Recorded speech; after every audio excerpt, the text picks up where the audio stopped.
তাহলে আলোচনা করছি রেসপিরেটরি সিস্টেমের কয়েকটি কমন প্রবলেম যা বহু সাধারণ মানুষ ভোগে।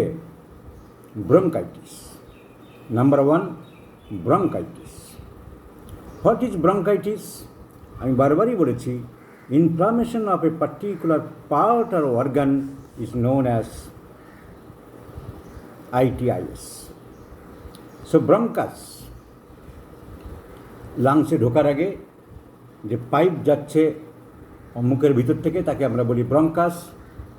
So inflammation of the bronchus is known as bronchitis.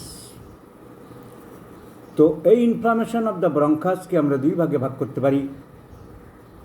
যখন হঠাৎ করে প্রদাহ হলো, অ্যাকিউট ব্রঙ্কাইটিস, এবং বেশ কিছুদিন ধরে চলছে, তাকে আমরা বলি ক্রনিক ব্রঙ্কাইটিস। অ্যাকিউট ব্রঙ্কাইটিস কি? So ইনফ্লামেশনস of the lining of the bronchial tubes, যেটা ইনফ্লামেশন হচ্ছে ডিউ টু কোল্ড এক্সপোজার,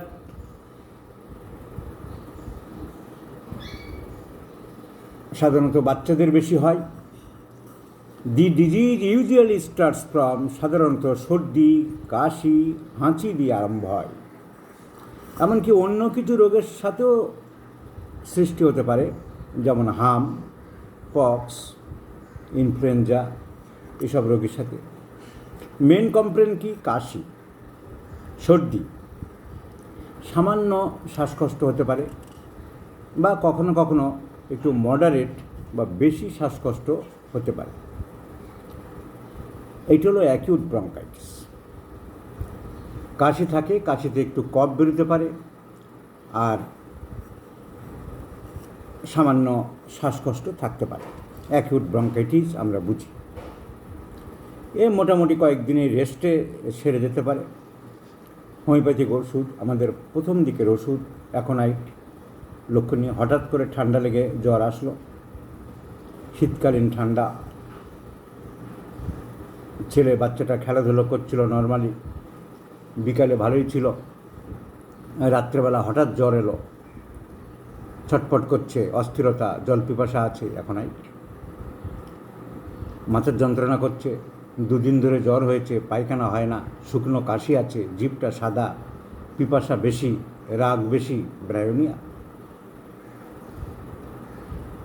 সর্দি, কাশি, নাক দিয়ে খুব পাতলা জলের মতন পড়ছে, খুব দুর্বল, কথা বললে উত্তর দিচ্ছে না, পিপাসা, না একদম খাবো না, জেলসেমিয়া।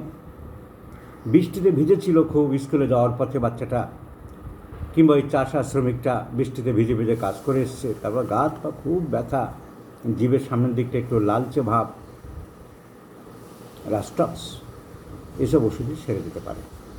সো অ্যাকিউট ব্রঙ্কাইটিস, হঠাৎ করে ঠান্ডা লেগে সর্দি, কাশি, জ্বর, একটু সামান্য শ্বাসকষ্ট হতে পারে, কাশিতে কিছু কফ বেরোতে পারে, that is called acute bronchitis. But what is called chronic bronchitis? Chronic bronchitis medical সায়েন্সে তাকেই বলা হবে যখন এই অ্যাকিউট ব্রঙ্কাইটিস কমপক্ষে 3 মাস লাস্ট করবে, সারছে না। কি ডাক্তারবাবু, আমার তো সর্দি কাশি লাগলো, কিন্তু সারার তো কোনো লক্ষণ দেখছি না, এত কিছু বলছে, এই মুষ্টিযোগ করছি, ওই বললো এটা করছি, আপনার হোমিওপ্যাথি ওষুধ খাচ্ছি, অ্যালোপ্যাথিক তো একটা কোর্স খেলাম, কিন্তু I am not being cured, আমি পুরোপুরি সুস্থ হচ্ছি না। সো এই ডিজিজ ক্যারেক্টারাইজড বাই ওই কাপ অ্যান্ড কোল্ড থাকবে, and sputum, Kashi, cough with sputum, তাকে বলা হয় প্রোডাক্টিভ কাপ। কাশিকে 2 ভাগে ভাগ করা যায়, একটা হচ্ছে প্রোডাক্টিভ কাপ, আর হচ্ছে নন প্রোডাক্টিভ কাপ।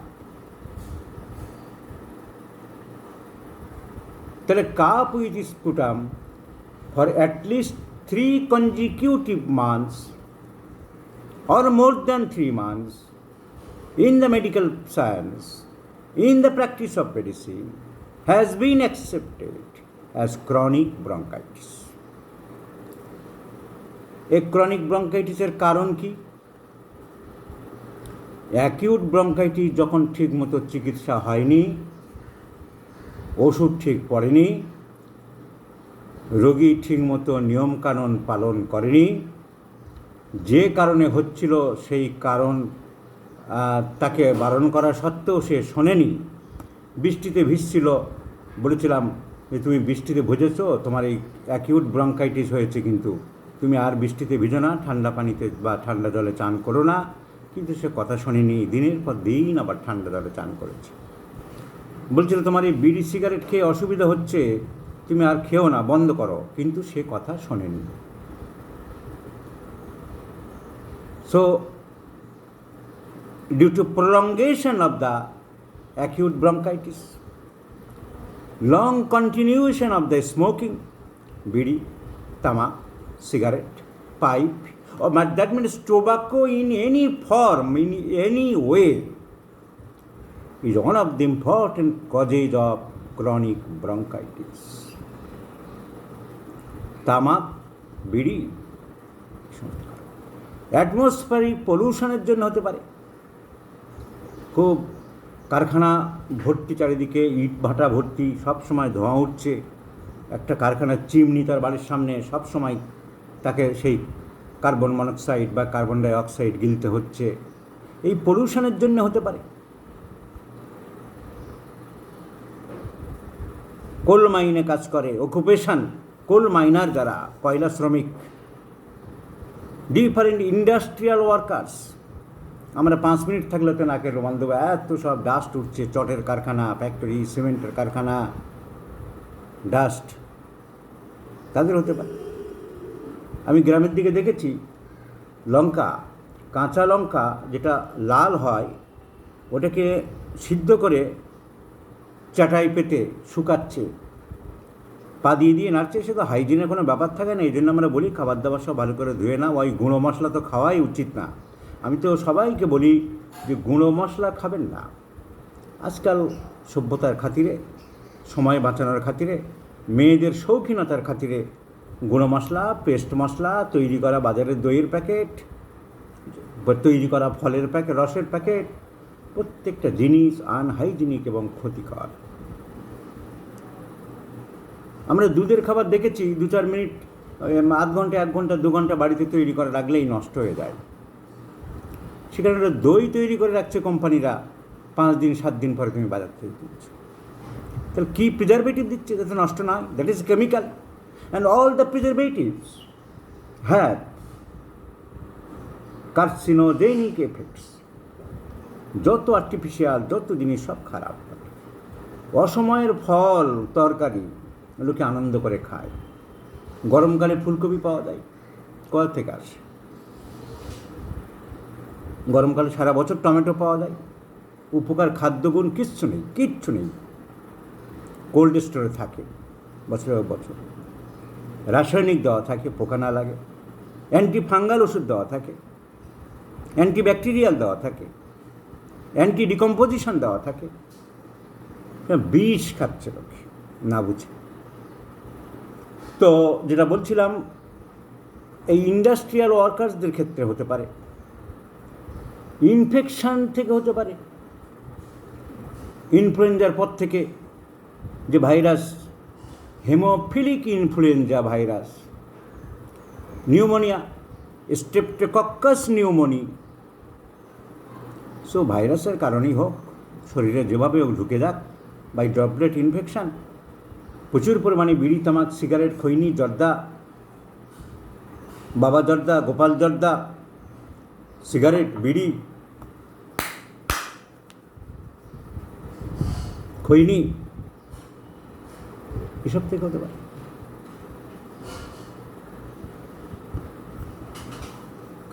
তো যে সমস্ত জিনিস, বিড়ি, তামাক, সিগারেট বা কারখানায় যারা কাজ করছে, এই যে ডাস্ট এক্সপোজ হচ্ছে, exposing of the dust may irritate, উত্তেজনা তৈরি করছে, ক্ষতি করছে কাকে?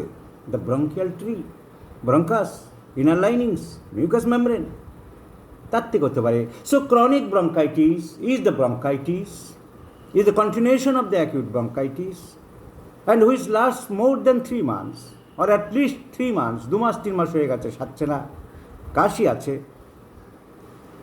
শ্বাসকষ্ট আছে। শ্বাসকষ্টটা কীরকম? এক্সপাইরেটরি ইন নেচার। শ্বাসকষ্ট ইজ এক্সপাইরেটরি ইন নেচার, দম ছাড়তে কষ্ট, একে বলা হয় ক্রনিক ব্রঙ্কাইটিস।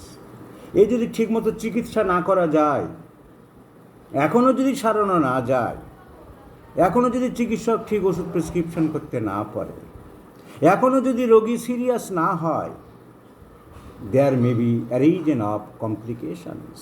যে কোনো জিনিসের সময়ে ঠিকমতো না দেখলে, সময়ে ঠিকমতো পরিচর্যা না করলে, সময় মতন ঠিক মতন চিকিৎসা না দিলে, সময় মতো যে কোনো জিনিসের ব্যবস্থা না দিলে তার কমপ্লিকেশন হতে অপরিহার্য। চার রাস্তার মোড়ে রেড সিগন্যাল, আমি তাকাচ্ছি না, সময় মতো দেখছি না, হু হু করে বেরিয়ে যেতে গেলাম, আমার এদিকের গাড়ি এখন এইদিকে বন্ধ করে দিয়েছে রেড সিগন্যাল দিয়ে, ওদিক দিয়ে গাড়ি যাচ্ছে, তাহলে কী হবে? আমার ওদিকের গাড়ি এসে মাথা ফাটি। রাজনীতির নেতারা তাদের কেষ্টবিষ্টুদের উস্কে দেয়, এই কাজ করো, ওই কাজ করো, ওর গলা কেটে দাও, ওর থেকে 50,000 টাকা নাও, ওখানে ডেড বডি তুলবে না, আমি গিয়ে ওটা পলিটিক্স করাবো। একসময় কি হয়, ছোটোবেলায় গল্প ছিল, বোতলের ভূত বেরিয়ে গেলে আর ঢোকানো যায় না। তারপর আর তারা কথা শোনে না। আমাদের এখানে বামফ্রন্ট আমল হয়েছিল, রাম, লক্ষণ, অনিল, সুনীল, যে যা পাত্র করতো, কোনো পানিশমেন্ট ছিল না। কিন্তু তাদের জন্য যখন শেষ হলো, তখন তাদের পানিশমেন্ট দিতে আরম্ভ করলো। আর দিয়ে লাভ কী? বোতলের ভূত বেরিয়ে যায়, আর বোতলে ঢোকে না। রোগের ক্ষেত্রেও তাই, সময় থাকতেই গুরুত্ব দেয় না। পায়ে একটা পেরেক ফুটেছে, একটু ব্যথা, জ্বালা, ঘা হচ্ছে, গুরুত্ব দিচ্ছে না। একটা সময় সেই ঘা থেকেই তার মৃত্যু হতে পারে। একটা ছোটো আঁচিল, আমরা বারবার বলছি, পেপারে গভর্নমেন্ট বিজ্ঞাপন দেয় যে ক্যান্সারের লক্ষণগুলো এই, পায়খানা যদি হঠাৎ করে পায়খানার পরিবর্তন হয়, আঁচিল বা মোলের যদি হঠাৎ করে পরিবর্তন হয়, কোনো টিউমার রয়েছে, ভালো, তুমি চিকিৎসা করছো না, কিন্তু লক্ষ্য করো যদি পরিবর্তন হঠাৎ হয়, সাডেন চেঞ্জেবিলিটি, একটা আঁচিল ডাক্তার, ওই আঁচিলটা অনেক দিন ধরে ছিল, ওষুধ দেবো না, ওর ওষুধ লাগবে না, ও রয়েছে অনেক দিন ধরে। কিন্তু যদি পরিবর্তন হঠাৎ হয়, একদিন সকালে ঘুম থেকে উঠে দেখলো লাল হয়ে গেছে, খুব ব্যথা, সাডেন ড্রাস্টিক চেঞ্জেস, যে সিমটম অফ ক্যান্সার, খারাপের দিকে যাচ্ছে, কিন্তু এবারে সাবধান হতে হবে। কিন্তু তখনও যদি সে সাবধান না হয়, পরিণতি black hands of the cruel death, মৃত্যুর কালো হাত।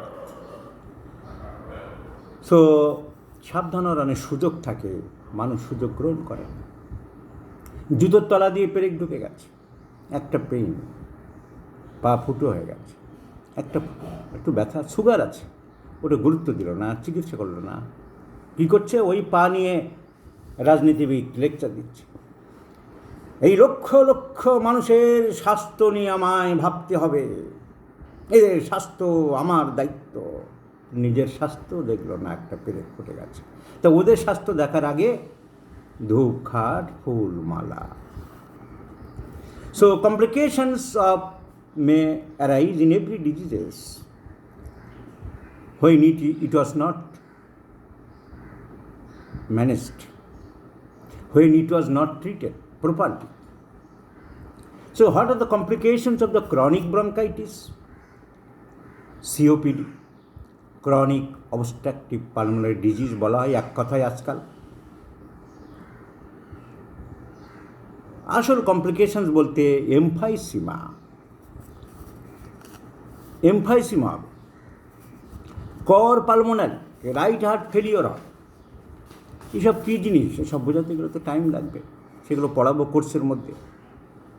এমফাইসিমা কাকে বলে? The condition, emphysema is the condition, is the over distension of the lung alveoli. লাংসের ভিতরে, আমি এই ক্লাসগুলো এরপর একটা ঘর রেডি করছি, সেই ঘরে বড় বোর্ড থাকবে, বোর্ডে লেকচার কলেজে পড়ানোর মতন আমি পড়াবো, ছবি আঁকবো, না হলে হচ্ছে না, একটা ছেলেকে টাকা দিয়ে রাখবো, এই যে সামান্য পারিশ্রমিক নিচ্ছি তা আমি তো ইনকাম করি, রোগী দেখি, কিন্তু এই পারিশ্রমিক সামান্য হয়তো এই নেটের পিছনে ওই ছেলেটার পিছনেই খরচ হয়ে গেল। একটা ছেলেকে ঠিক করে রেখেছি, ও ছবি তুলবে, একদম ক্লাসে লেকচার দেওয়ার মতন ক্লাসগুলো আমি করাবো। তো সঙ্গে সঙ্গে এখন আমি বোর্ড থাকলে লাংসের ছবি এঁকে কোথায় ওভার ডিস্টেনশন হয় দেখাতে পারতাম, যেটা আমি আগে করেছিলাম। And I was the first person in the West Bengal, আজ থেকে 40 বছর আগে, যে আলাদা ঘর নিয়ে মানিকতলা কলকাতায় বোর্ড নিয়ে টেবিল নিয়ে কোচিং সেন্টার চালু করেছিলাম, ব্যাচকে ব্যাচ ছেলে পড়াতাম। So the condition of over-distension of the lung alveoli with a rupture of the alveolar space.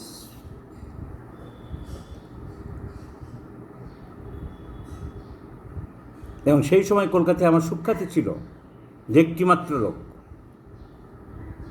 একজন জুনিয়র হোমিওপ্যাথ, যে এনি টাইমস, এনি সময়, এনি সাবজেক্ট এক্সটেম্পর বইপত্র না দেখে লেকচার দিতে পারে। তো যে কোনো সায়েন্টিফিক সেমিনারে আমার ডাক ছিল বাঁধা। তো কারণ সম্ভব কী করেছিল? সম্ভব এই আমাদের একটা কথা বলে যে ভিত পাকা করো, বাড়ির ভিত, এটাই ছিল কারণ। প্রথম জীবনে তুমি যদি পড়াশোনাটা ঠিক মতন করো, তুমি ওইটা দিয়েই সব চলবে, ওটাকে বলে ভিত। এই জন্যে আমরা ছোটোবেলার থেকে যেটা শুনি, ভিত শক্ত করতে হবে বাড়িতে। তুমি যদি অ্যানাটমি, ফিজিওলজি, হোমিওপ্যাথি, ডাক্তারের ভিত কি? ফার্স্ট ইয়ার সেকেন্ড ইয়ারে পড়াশোনা, অ্যানাটমি, ফিজিওলজি, প্যাথোলজি, সার্জারি, সব সাবজেক্ট যদি গুছিয়ে আমি পড়ি, and one subject is co related to other. Anatomy means normal structure, normal body, normal চোখ স্ট্রাকচার। ফিজিওলজি মিন্স তার ফাংশন, প্যাথোলজি মিন্স তার abnormal function, less of function. Surgery means এমন function খারাপ হয়ে গেছে যে ওষুধের কাজ করবে না, কেটে বাদ দিতে হবে, জোড়া দিতে হবে। So all are correlated to each other. এই জন্যে ভিত শক্ত না হলে খুব মুশকিল। আজ ভিত শক্ত হলে তুমি লাংসের অ্যালভিওলাই বুঝে যাবে, কোথায় অ্যালভিওলার স্পেস বুঝে যাবে। So this loss of alveolar space causes loss of alveolar elasticity. ভিতরে ইলাস্টিসিটি ভাব আছে, এরকম করে খোলে, ওঠে, নামা করে, বেলুনের মতন হাওয়া ঢুকে হাওয়া বেরোয়। সো এমফাইসিমা কেন হয়? যখন অনেক দিন ধরে শ্বাসকষ্টে ভুগছে, তখন জোরে জোরে হাঁপড়ে জোরে জোরে টান নিচ্ছে, পাচ্ছে না, আটকে যাচ্ছে, দের ইজ এয়ারওয়ে অবস্ট্রাকশন। করতে করতে ফুটুগুলো বড় হয়ে যাচ্ছে, রাপচার করে যাচ্ছে, ছোটো ছোটো স্পেসগুলো ফেটে যাচ্ছে চাপে। যারা গ্রামে থাকে তারা কামারের দোকান দেখেছে, কামারের লোহা গরম করার জন্য একটা হাঁপড় বলে। আমরা ছোটোবেলায় গ্রামে ছিলাম, দেখেছি হাঁপড়, আমরা দাঁড়িয়ে দাঁড়িয়ে দেখতাম। সব কিছু দাঁড়িয়ে দাঁড়িয়ে দেখতে হয়, দেখার চোখ চাই। যার সব কিছু দেখার চোখ থাকবে, অনুসন্ধিৎসু থাকবে, তা না হলে সে জীবনে কী করবে? সজনে গাছ দেখে অনেকে চলে যায়, কিন্তু এই সাদা যে ফুল ভরা, দাঁড়িয়ে 5 মিনিট দেখতে হয়। প্রকৃতির কি অপরূপ সৃষ্টি। So loss of alveolar elasticity which causes impairment of the pulmonary function. তাহলে লাংসের ফাংশনটা নষ্ট করে দিচ্ছে। This is called emphysema. তাহলে ক্রনিক ব্রঙ্কিটিসের আমাদের one of the complications is emphysema. লাংসের অ্যালভিওলার স্পেসগুলো ফেটে যাচ্ছে, বড় হয়ে যাচ্ছে, ডিস্টার্ব হচ্ছে।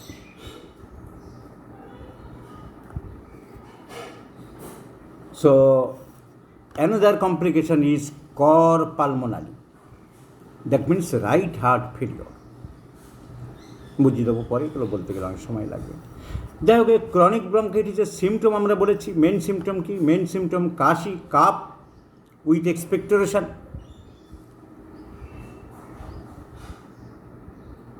এবং সামান্য শ্বাসকষ্ট, শর্টনেস অফ দ্য ব্রেথ। কেন shortness of the breath? Breathing due to airway obstruction,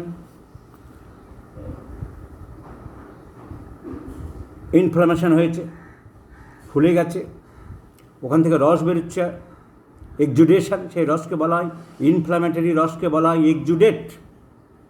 so formation of exudate inflammation, alveolar space injured, alveolar space ruptured. So this is called chronic bronchitis. তাহলে আমরা কি পড়লাম? আজকের প্রথম চ্যাপ্টার ব্রঙ্কাইটিস। অ্যাকুট ব্রঙ্কাইটিস অনেক সময় বর্ষায় ঠান্ডা লেগে, শীতকালের ঠান্ডা লেগে, সামান্য সর্দি কাশি দিয়ে আরম্ভ হলো, কিছুদিন রেস্ট নিলে ঠিক হয়ে যেতে পারে, হোমিওপ্যাথিক ওষুধ দিলে ঠিক হয়ে যেতে পারে, অ্যালোপ্যাথিরা অ্যান্টিবায়োটিক কোর্স দেয়, সেই কোর্স খেয়ে আবার সাইড এফেক্ট হয়, দুর্বল হয়, এসব হয়। আমাদের সেগুলো হয় না। কিন্তু এই অ্যাকিউট ব্রঙ্কাইটিস যদি ঠিকমতো চিকিৎসা না হয়, 1 মাস 2 মাস 3 মাস রান করতে থাকে, কাশি হচ্ছে, কাশির সাথে কফ বেরোচ্ছে, শ্বাসকষ্ট হচ্ছে, তাকে আমরা বলছি ক্রনিক ব্রঙ্কাইটিস। ধূমপান যারা করে তাদের ধূমপান বন্ধ করতে বলতে হবে। অ্যাটমসফেরিক পলিউশন যারা করে তাদের বলতে হবে যতটা সম্ভব মুখে মাস্ক পরতে হবে, গামছা বাঁধতে হবে। আমরা কোনোভাবেই লাইভলিহুড তো বন্ধ করতে পারি না। This is another point of obstacles to cure, আরোগ্যের পথে অন্তরায়। আমাদের হোমিওপ্যাথিতে একটা চ্যাপ্টার আলোচনা হয় মিটিংয়ে, কনফারেন্সে, সেমিনারে, what are the obstacles to cure. This is one of the important points of obstacles to cure, আরোগ্যের পথে অন্তরায়।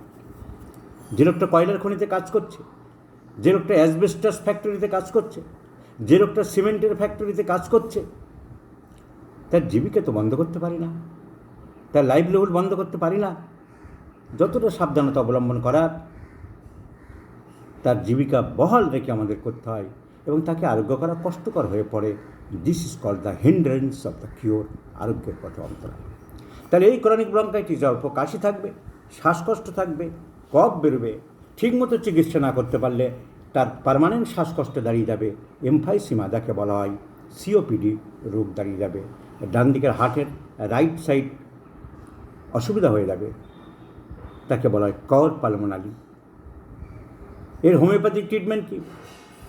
ম্যানেজমেন্ট ওই সাবধানতা অবলম্বন করতে হবে, ধূমপায়ীদের ধূমপান বন্ধ করতে হবে, ফ্যাক্টরিতে কাজ করে তাদেরকে মাস্ক বা গামছা টামছা সব জড়িয়ে যতটা ডাস্ট কম যায় সেগুলো ব্যবস্থা করতে হবে। ঠান্ডা সহ্য হচ্ছে না, এসি ঘরে থাকবে। আমার মেয়ে এসি ঘর ছাড়া থাকতে পারে না ডাক্তারবাবু, কী করবো আমি? কী করবেন আপনি? তো আমি কি জানি? তার ঠান্ডা সহ্য হচ্ছে না, এসি ঘরে থাকা চলবে না।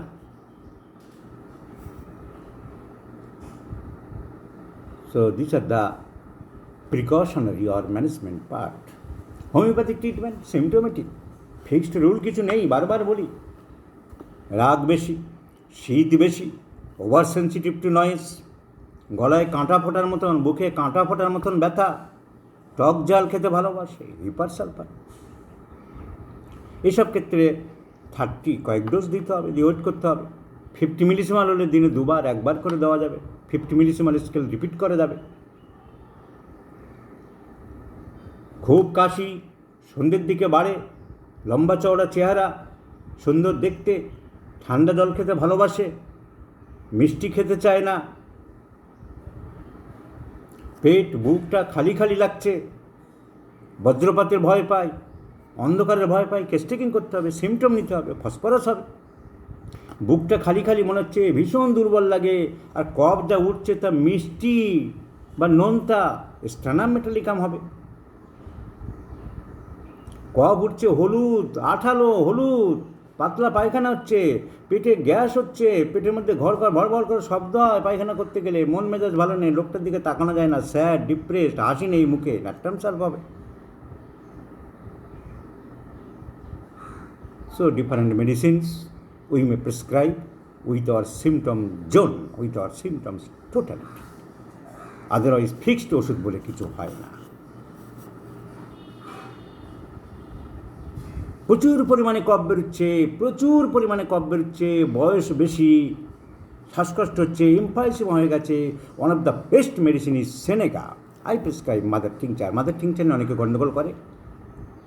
আসলে একটা কথা আছে না, ভাত দেওয়ার নাম নেই, কিল মারার গোঁসাই। কিছুই জানে না, পড়ে না, এই দেওয়া যাবে না, ওই দিতে হবে, অ্যানিওয়ান এই বলেছে, কেন্ট এই বলেছে।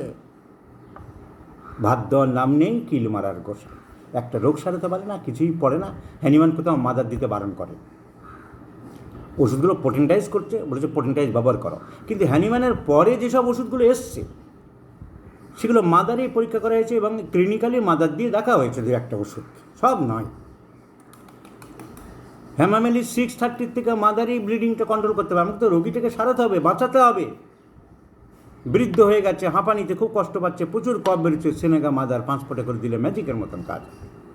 সেভাল সেলুলোটা মাদার ছাড়া কাজই করে না। এগুলো জানতে হবে, বুঝতে হবে। প্রচুর পরিমাণে কফ বেরোচ্ছে বৃদ্ধদের, chronic bronchitis, another important medicine is balsamum Peru. আমি দিয়ে গেছি, মাদারে ভালো কাজ করে 5 ফোঁটা করে 4 ঘন্টা পর।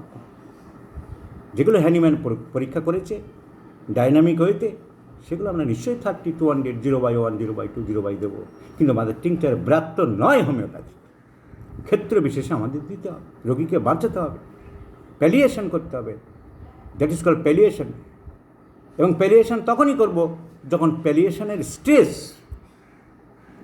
রোগী বাঁচবে না, মারা যাবে, ক্যান্সার, সেখানে প্যালিয়েশন করতে হবে। ইমিডিয়েটলি রিলিফ দিতে হবে, তাকে প্যালিয়েশন করতে হবে। So we have completed the bronchitis. আমরা 2 মিনিট 3 মিনিট বিরতি নেব, আসবো পরের চ্যাপ্টার।